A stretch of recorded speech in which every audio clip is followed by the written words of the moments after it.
Hello everybody, Chris F.E. Jackson here. I'm just going to do this bit of science news. Astronomers glimpse cosmic dawn when the stars switched on, apparently. Thank you to Ali for sending me this link. Rather interesting. And even more interesting is what's to come and how they wrote this article. So without further ado, I'll just play this little video for you. There you go.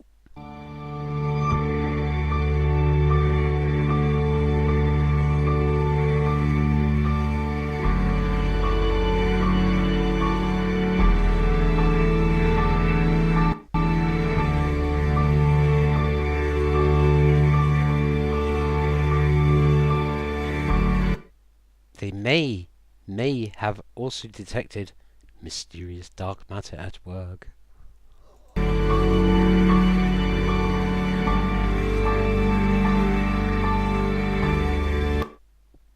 A faint radio signal from deep space. Now remember that.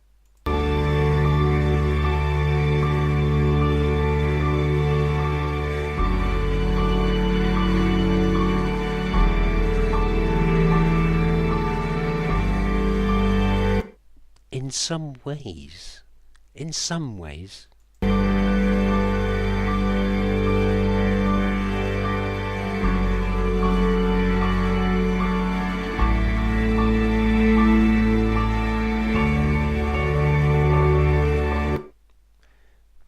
as they emerged out of darkness 180 million years after the Big Bang. So, yes, I wonder what's on this side of the Big Bang. What's here? I don't know.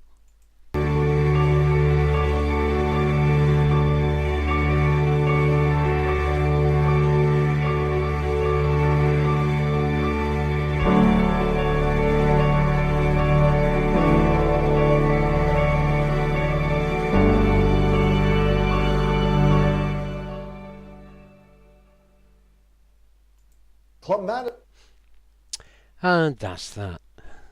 I don't know who this is. This is just another video on. So let's talk about this then. Well, let me talk about it. Washington AP. After the Big Bang, it was cold and black. What was it before then? Light and quite temperate. Full stop and then and. You don't do that in the English language. In comprehension is this, it's not on. You don't have and after a full stop. But I digress.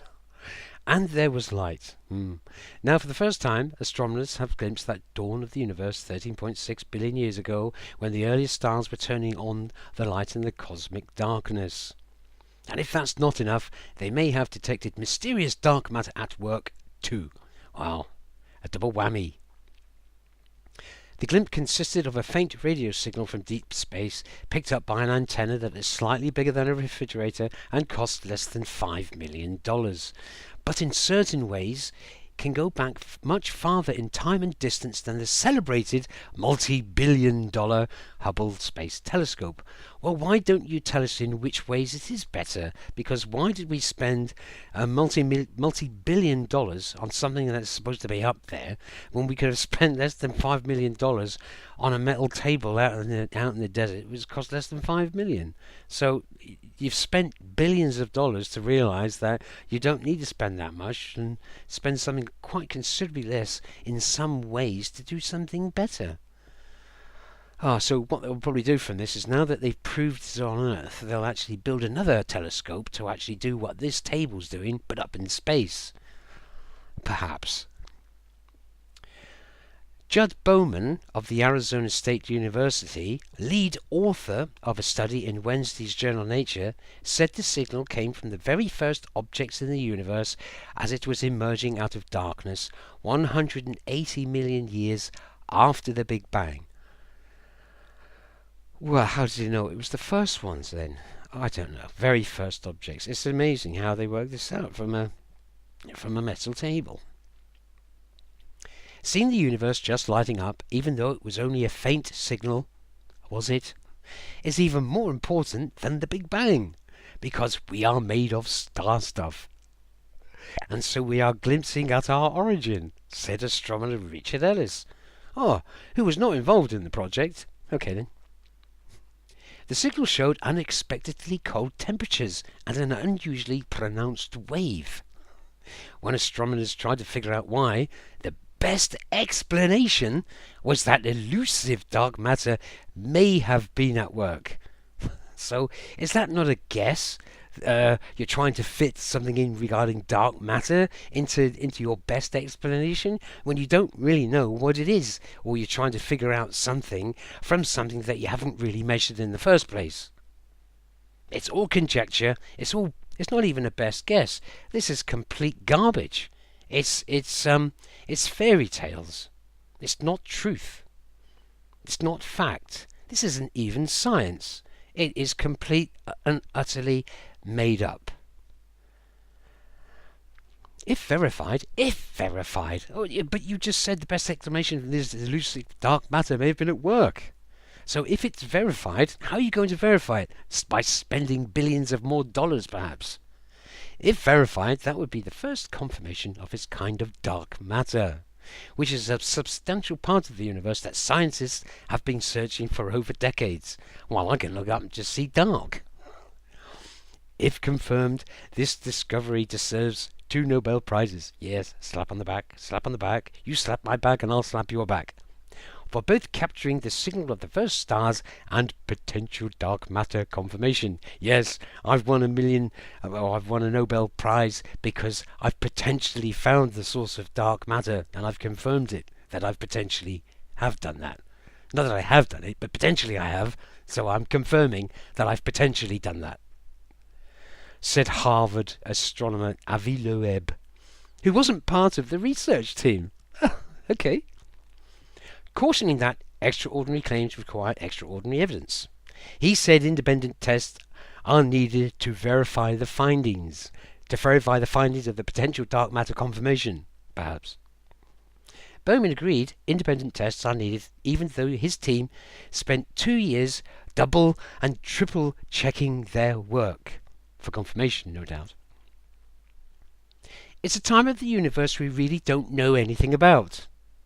Well, you've certainly spent trillions and trillions of dollars, and you're saying that it's a time of the universe we don't really know anything about, when we have the Big Bang model picture, because you're telling us what it's all happening. You know all that, don't you, already? Bowman said. He said discovery is like the first sentence in an early chapter of the history of the cosmos. Really. This is nothing that the astronomers could actually see. Wait a minute. This is nothing that astronomers could actually see. In fact, it's all indirect, based on changes in the wavelengths produced by radio signals. I see. So a radio signal is an electromagnetic wave, right? Yes, travelling that way. I see. So you didn't actually see it then. It's you received a radio signal then. I see. What type? Well, let's find out. The early universe was dark and cold, filled with just hydrogen and helium. Once stars formed, boys and girls, they emitted ultraviolet light into the dark areas between them. That ultraviolet light changes the energy signature of hydrogen atoms, Bowman said. We need to look into that, really. Astronomers looked at a specific wavelength. If there were stars in ultraviolet light, they would see one signature. If there were no stars, they would see another. They saw a clear but faint signal showing there were stars. Probably many of them, Bowman said. Finding that trace signal wasn't easy because the Milky Way galaxy alone booms with radio wave noise 10,000 times louder, said Peter Krasniewski, Advanced Program Technology Director for the National Science Foundation, which helped fund the research.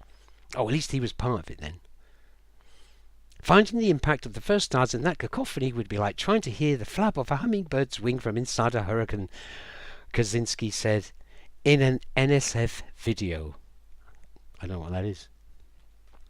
Because the high end of the frequency they were looking for is in the same as FM radio, that's around about sort of like, if you look at your radio dial for commercial radio stations, you go from 88.1 up to 108 in megahertz. So that's the FM range. So the astronomers had to go to the Australian desert to escape interference. That was where they installed their antennas. Now, if I went to the middle of the outback and I tuned my radio, I'm sure I'd be able to receive a radio station, you know, but not something that I could readily do straight away. Then they laboured to confirm what they found, in part by testing it against dummy signals in the lab. And it all showed that what they spotted was the existence of the first stars, Bowman said. So by injecting the antenna with an FM signal, equivalent to a commercial radio station frequency band, they detected that this system would work. So when they put it out in the middle of the outback, they just let it go there, and then they received a signal and thought, wow, this must be evidence of early stars. It could be somebody cooking their dinner about 200 miles away, surely. I don't know. So far, the scientists know little about these early stars, beg your pardon. They were probably hotter and simpler than modern stars. Well, stars, I don't think stars are hot. Not directly, Ellison Bowman said. But now that astronomers know where and how to look, others will confirm this and learn more, Bowman said. Right. The research does not establish exactly when these stars turned on, except that at 180 million years after the Big Bang, they were on. Okay, right everybody, just take that as fact. They were on. 180 million years after the Big Bang. That's it, alright? Right, move on.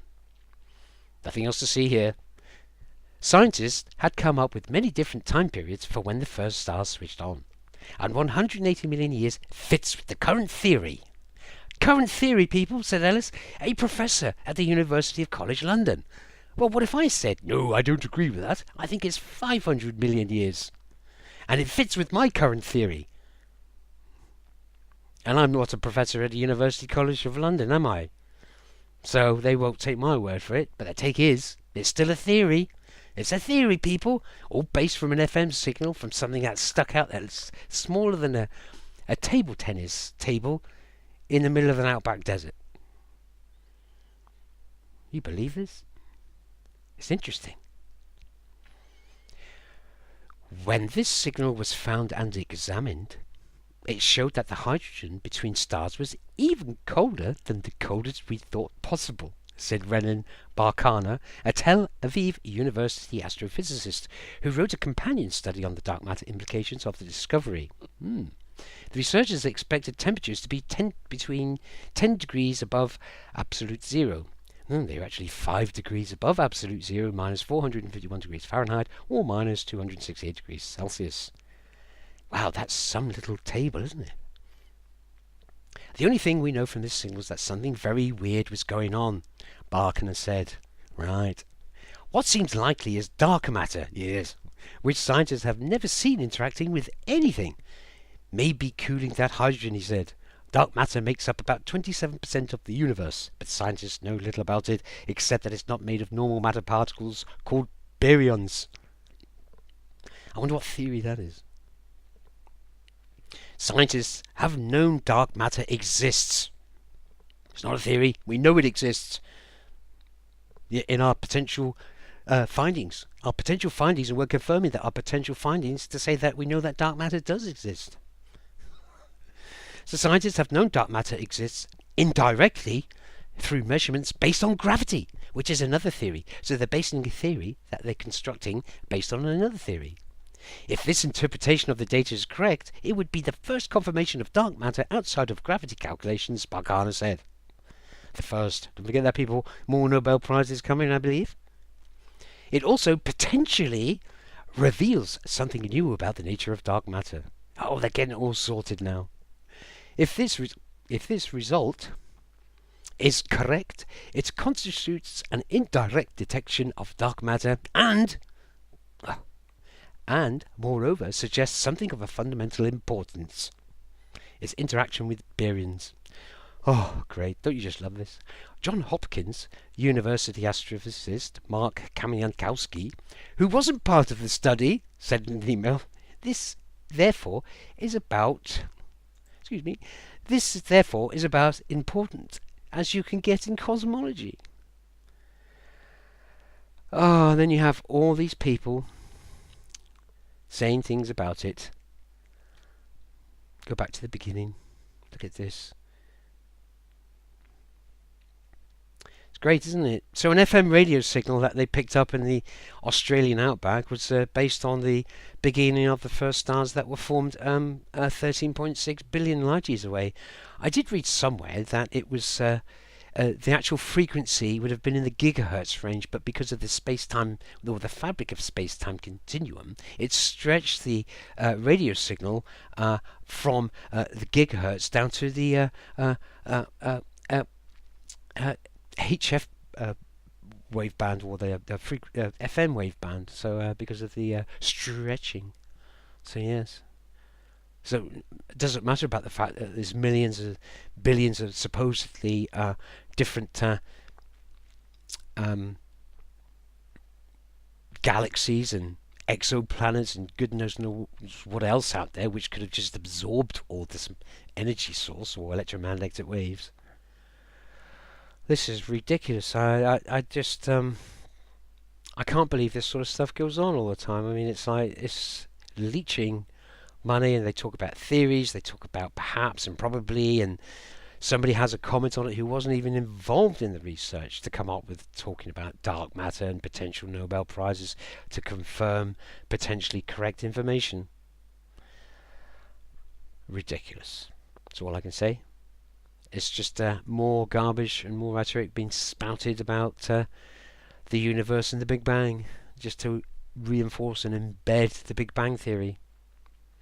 And like they say here, after the Big Bang, it was cold and black, as if it did exist, if it did happen. Okay, people, that's enough from me. I hope everybody continues to stay warm and get as much bread and milk as they need. Bye for now.